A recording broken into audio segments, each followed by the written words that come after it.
Hi, and welcome to Terry Talks Movies. This time around, I got two science fiction things for you. One's a TV miniseries from 1980, and the other one's a 1964 science fiction classic, which some people will say isn't science fiction, but I think it is. So let's get started with the miniseries. There's an old truism from science fiction which says, once a science fiction novel or a science fiction story is written, usually Hollywood will make it as either a series or as a movie about 30 years later. So Hollywood's always 30 years behind the curve. It wasn't until the 1990s that they started getting into cyberpunk, though that ran a little bit shorter than the 30-year rule. And this particular series, which was a 3-episode, 6-hour mini-series on television in America in 1980, was based on a 1950 novel. Imprint have now released it in Australia as a 2-disc Blu-ray set, and it is, and you gotta love this lenticular cover when it turns up, Ray Bradbury's The Martian Chronicles. So you can see the lenticular thing there, starring Rock Hudson, Roddy McDowall, and a whole bunch of other people. This is a weird series. I kind of like it, and I kind of dislike it. I like the package that Imprint have put out. I think they've done a good job with it, and the transfer is really crisp. Of course, because it was an American TV series from 1980, it is in 3:2 aspect ratio. You can't do anything about that unless you're going to crop the guts out of the movie. The package itself is pretty good. I'm going to talk about the disc set that I've got, and then I'll talk about the mini-series as I saw it. You got a J card on here, or a reverse J card, which is probably an R card, with all of the details on the back. There are all of the details and all the extras, and there's some of the graphics showing the Martians. Underneath the J card, you've got Rock Hudson with a ray gun on the surface of Mars. This is a kind of fictionalized Mars. People can breathe the atmosphere. It's a little bit thin for them. There's plant life, there's animal life, and of course there are intelligent aliens. Inside the slipcover, some artwork. I'm not particularly in love with this artwork, but it's not terribly bad. And inside you've got, of course, again, the extras there on the back. And inside you've got the 2-disc series with Sexy Martian Lady. I'll just slip this out so you can see the full thing. There you go, a little bit of a thirst trap for Martians. As I said, it's in 3 2-hour episodes, and the first 2 episodes, which are called The Expeditions and The Settlers, are on the first disc. And the third part of the series, The Martians, plus all of the extras, are on the second disc of that. I do like a lenticular cover. So that's the package that Imprint have put out. It's part of their Imprint television premium editions, and they've been pretty good so far. And this one's a real interesting one. It was based on a 1950 novel by Ray Bradbury, which was actually what they call a fix-up novel, which means that it was a whole bunch of previously released stories that were released in magazines, stitched together to form a continuing narrative. They weren't intended that way, but Bradbury saw the opportunity to. It was a good thing in the 1950s for writers to monetize previous stories by putting them together into a novel if they were set in the same universe, and Bradbury did that. In the novel, it covers a span of years from 1999 to 2057, and it includes a part which doesn't appear in the TV miniseries called Way in the Middle of the Air, which talks about black Americans from the South migrating to Mars to get away from what was then the Jim Crow era and the oppression that shopkeepers and other business owners had for black communities and how they exploited them. And so there's a whole section of the novel which actually addresses systemic racism. Now, in 1950, Ray Bradbury wasn't to know the civil rights movement would emerge and things would change drastically. He was addressing an egregious wrong in his culture at the time, and none of that appears in The Martian Chronicles. In fact, the only black person that appears in the miniseries is an astronaut played by Bernie Casey, who eventually is driven mad by the telepathic Martians and does some egregious things. He slaughters a lot of people. So it's not particularly nuanced when it comes to race. And at the end of this review, I'll tell you what Ray Bradbury said about the miniseries. Now, I was looking at the credits at the start of this, and one of the credits leapt out at me. Milton Subotsky was one of the producers, and Milton Subotsky was one of the 2 guys who created Amicus Studios in the 1960s. So by 1980, Amicus had all but folded, if not completely, and Subotsky became the producer for this weird American adaptation of The Martian Chronicles, which was filmed in Shepperton Studios in Britain, also in Malta and Lanzarote, to give the exotic locations which were supposed to be Mars. Rock Hudson stars as the head of the project, who doesn't go on the first Mars mission.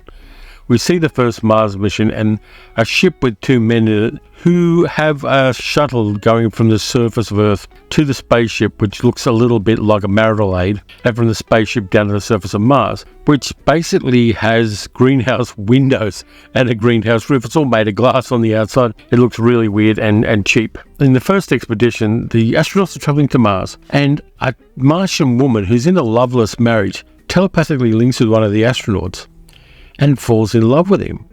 And she tells her husband that she's having these dreams about humans from Earth coming to Mars. Her husband gets totally jealous, and when the astronauts land, he kills them. So you've got like an abusive relationship and toxic masculinity by a Martian right at the start of this series. The second expedition gets some weird things because Martians are telepathic, and they know they're going to be invaded and colonized by the humans. And so they create a very interesting trap, because the second expedition with 3 astronauts, one of whom's played by Michael Anderson, the director's son, Michael Anderson Jr., and another one of them was Nicholas Hammond, who is an ex-American actor who played Spider-Man in the 1970s American Spider-Man TV series. He was also in Sound of Music, and much later he played Sam Wanamaker in Once Upon a Time in Hollywood. So he plays one of the astronauts, and they land on Mars, and the 3 of them find themselves in the town in which the astronaut played by Nicholas Hammond was born. Midwest American town, old school values, white picket fences, trees with swings on them, the whole lot. But it's a trap. The Martians don't have many physical ways of stopping these invaders, but they can definitely mess with their minds, and they do that. And the second expedition fails. The third expedition is led by John Wilder, played by Rock Hudson, and it starts an immense colonization of Mars. And very few people see the Martians because the Martians are hiding from the humans. And we get a whole bunch of frontier towns that turn up. We have one of the astronauts played by Darren McGavin, who's really good in a role. The roles aren't particularly well written in this series. Darren McGavin and Bernie Casey are probably the most valuable people in some parts of this series because they really give their A game to the acting. So frontier towns turn up, they've got brothels, they've got cinemas, they've got bars, and the astronaut played by Darren McGavin stays on Mars and decides he's going to open a bar, and he kind of themes it as a cowboy bar, starts wearing fringed leather jackets and cowboy hats and a very bad wig and all sorts of things like that. And then towards the end of things, there's a nuclear war on Earth, and all life on Earth is destroyed, so the only remaining humans are on Mars, and that makes an interesting arc as well. So there are some really interesting aspects to this. I think the production design looks cheap. The model work is pretty damn bad, even for 1980, which again would have been a budgetary limitation. There's a whole thing where a church is started up because 2 priests, played by Fritz Weaver and Roddy McDowall, see an incredibly evolved version of the Martians who are beings of energy and have an epiphany as they speak to them in the desert when they get lost on their way back to town. So there are tons and tons of interesting aspects to this which don't quite work even on the level of a 1980 American TV series. Here's my problem with it. It's 6 hours long and it's incredibly slow. Before I tell you how I fixed that, I'll tell you Ray Bradbury's review of the series. He was put out to publicise it and went on a talk show, and somebody asked him what he thought of the Martian Chronicles miniseries, and he had 2 words for it: just boring. And therein lies the crux of this. I'm glad that Imprint put it out. I think it's important to preserve even the non-successful science fiction movies of a previous era, and science fiction series in this case. But it's crazily slow. The editing is glacial. There's a lot of filler to make the 2-hour slots for those 3 episodes on the schedule for the TV series. Now, I watched the first episode at normal speed, and it was hard to get through. It was too slow. I wanted to see the next thing that would happen, and it took a long time for it to happen. So I played it at 2 times speed on my 4K Blu-ray player. And when you do that on my one, the dialogue still gets spoken, but it gets spoken faster.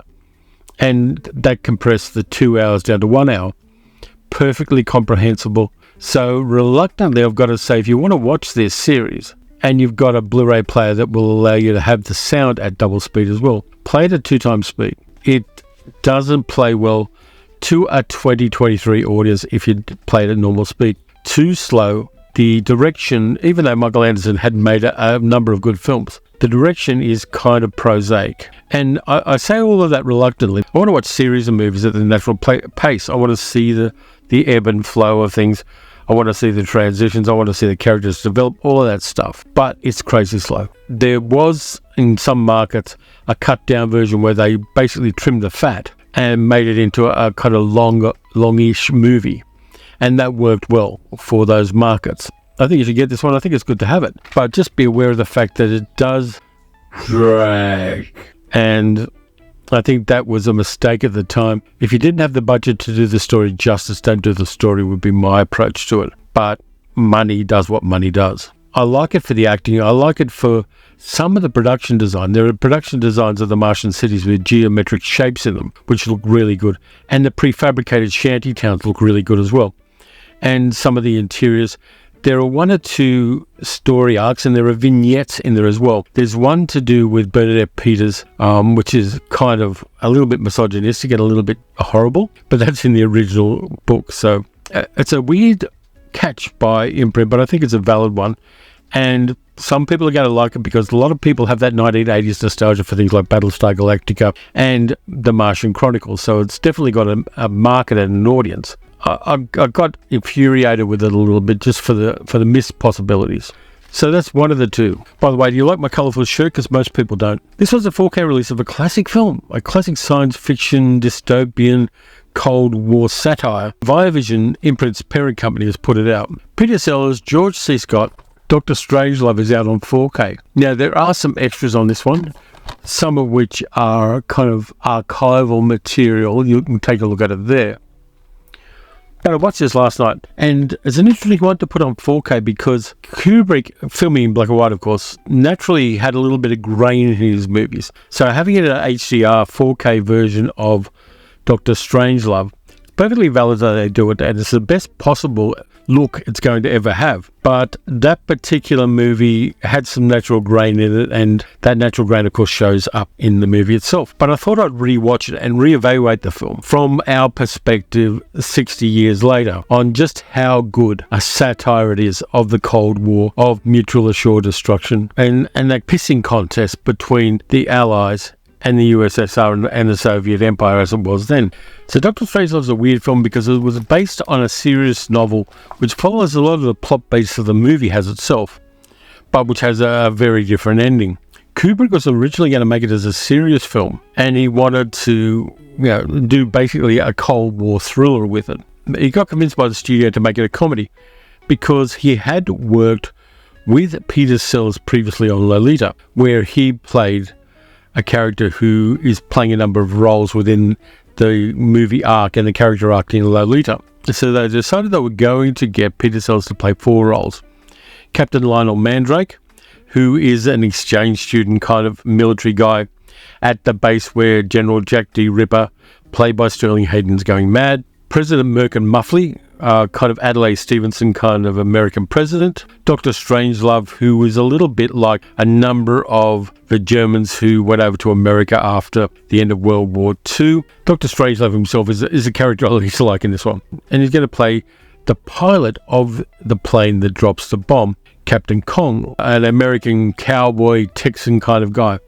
And in fact, I found a picture of Peter Sellers as all 4 characters in this book called Kubrick, which my friend Trevor gave to me. So there are the 4 of him, and there he is about to play Captain Kong. Now, there were a few problems with him doing that. First off, he wasn't confident in the accent, and Kubrick got his co-writer Terry Southern, who was from Texas, to record all the dialogue on audio for him, and so that Peter Sellers could learn the accent.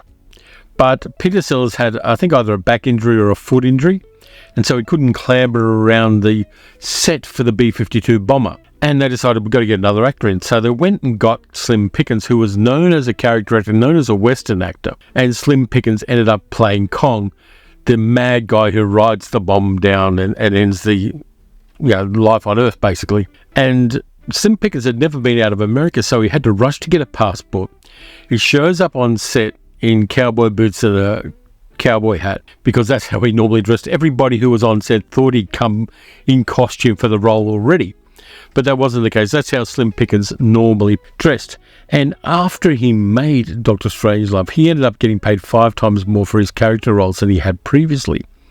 So it was a nice earner for him. Now, there are so many aspects to Dr. Strangelove that I find interesting, and one or two that I don't like. For a start, I don't like Buck Turgidson, the character played by George C. Scott, because I've got to think about George C. Scott abusing women. And Kubrick did a whole bunch of weird things to get George C. Scott to play the comedy broadly. He tricked him into doing comic versions of each scene before he did serious versions.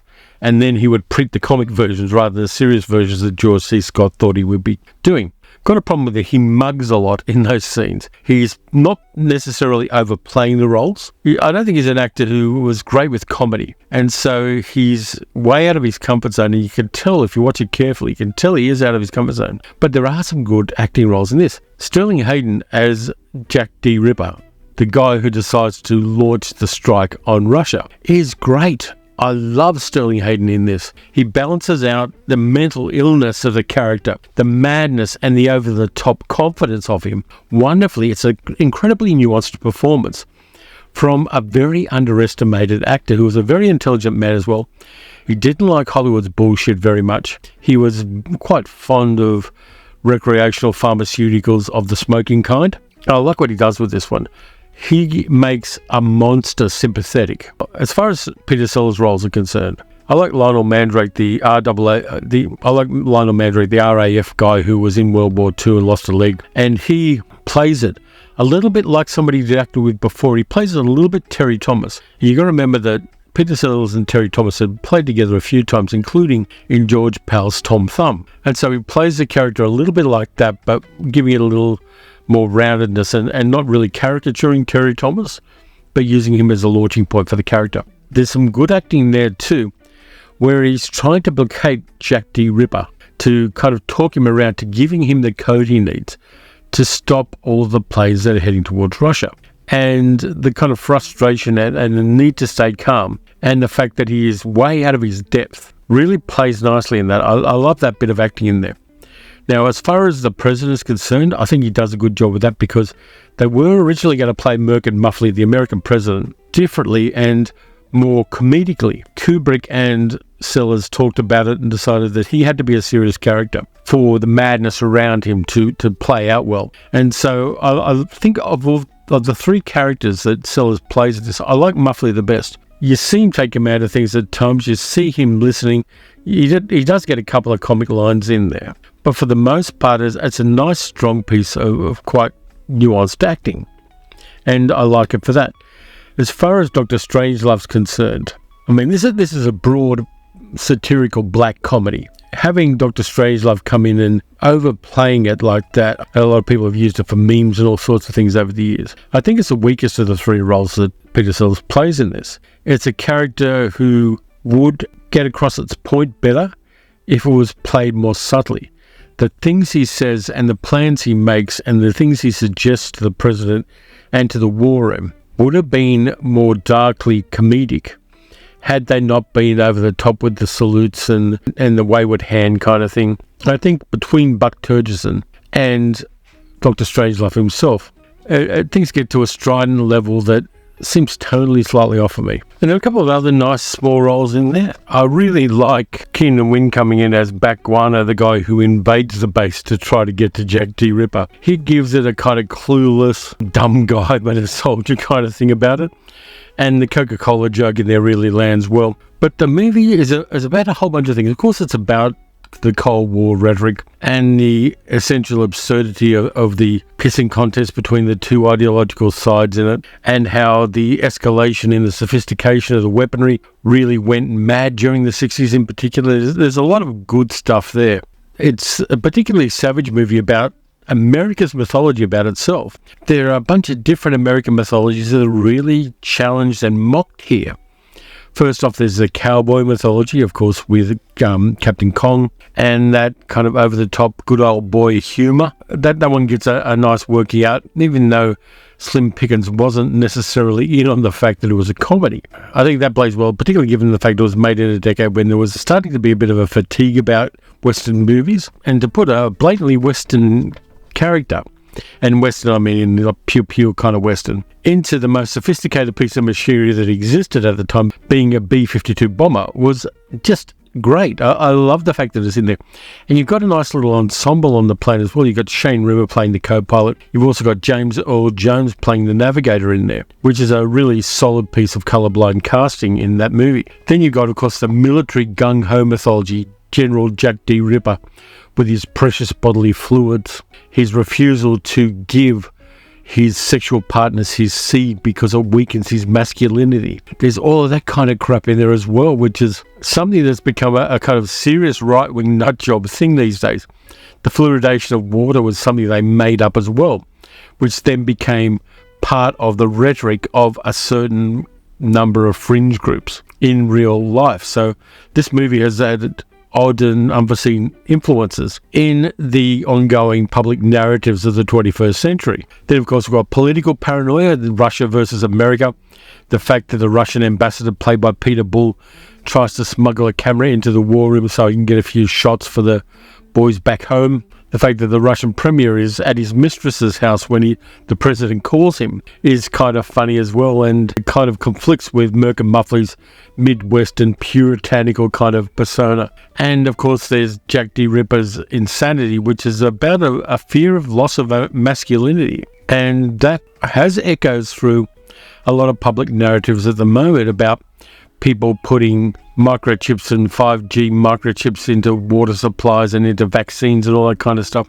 It's the same level of lack of knowledge about science playing as a political narrative in the public discourse. Jack D. Ripper is the poster boy for nutcases in the 21st century. And then you get that end bit where they're planning on starting a bunker and filling it with 10 women for every man so the human race can continue after the doomsday weapon goes off. And the thing I noticed about that most kind of amused me in a very dark and horrible way is right up until the end, Dr. Strangelove, the President, and Buck Turgison are all thinking with their dicks. And that was something that Kubrick was deliberately doing in the movie. Kubrick's sexualization of military paranoia of the 1960s is pretty out there when you have a look at it. I got more out of the movie this time than I did on previous occasions of watching it. I also like the use of the music in it. Of course, you got When Johnny Comes Marching Home playing as a leitmotif through the battle to get into the base where Jack D. Ripper is holed up. You got the bit at the start where they're playing Try a Little Tenderness as a kind of counterpoint to the nuclear weapons going off and the military technology and the very sexualized mating of two aircraft as one refuels the other. Try a Little Tenderness playing over that is genius. And then at the end, Vera Lynn singing We'll Meet Again, which was suggested to the production not by Peter Sellers but by one of his old mates, Spike Milligan, as the song they should play at the end of it. So having that We'll Meet Again, which is not going to be the case in that particular scenario, is beautiful. It's got so many little deep bits of barbed satire to it that it's one of the reasons why, for a lot of people, Dr. Strangelove is one of their favourite Kubrick movies. Now, on a whim, I looked up the last time a nuclear weapon was let off on planet Earth. September 2017. It was a North Korean nuke in an underground testing site. So we haven't had one for 6 years, which is maybe a record. Might not be, but it might be a record. And let's hope it continues as well, because we don't need those things going off. We don't necessarily need them at all, because there are more sophisticated ways of getting a country to be disarmed and disabled in this era of cyber warfare. To a certain extent, nuclear weapons are going to become increasingly irrelevant as our societies become more technologically sophisticated and the ways of disrupting that sophistication become more elaborate. So let's hope so, because I'd rather just go back to medieval times than not go back at all. So these made an interesting double feature for me. And thank you to Via Vision Imprint for giving me the review copies of them. This one I loved. This one, I could see what they were trying to do, but they didn't quite do it. And nonetheless, they're both part of that long parade of science fiction on screen that we know, love, and hopefully will continue to love into the future. So that's it for this time around. Thanks a lot for watching. If you enjoyed the video, please like, subscribe, leave a comment. Tell me what you think of my shirt. You can also support the channel by donating at patreon.com/terrytalksmovies. You can also become a channel member, and there's always a link to that on the description of the video. So next up on the Monday video, I'm going to be doing a live stream, and I'll post the times in the community tab on when I do my 2-hour live stream. It's going to be generally waffling, talking about a few things I've been watching that are quite interesting in a weird kind of way. And because I haven't done a live stream for a little over a month, it'd be nice if you can jump on board and have a chat. Do a super chat if you want to, but there's some interesting things and a few hidden gems I'm going to throw in there as well. So until all that happens, watch some good movies, watch some bad movies, watch some TV miniseries, watch a bit of Kubrick, and I'll catch you next time.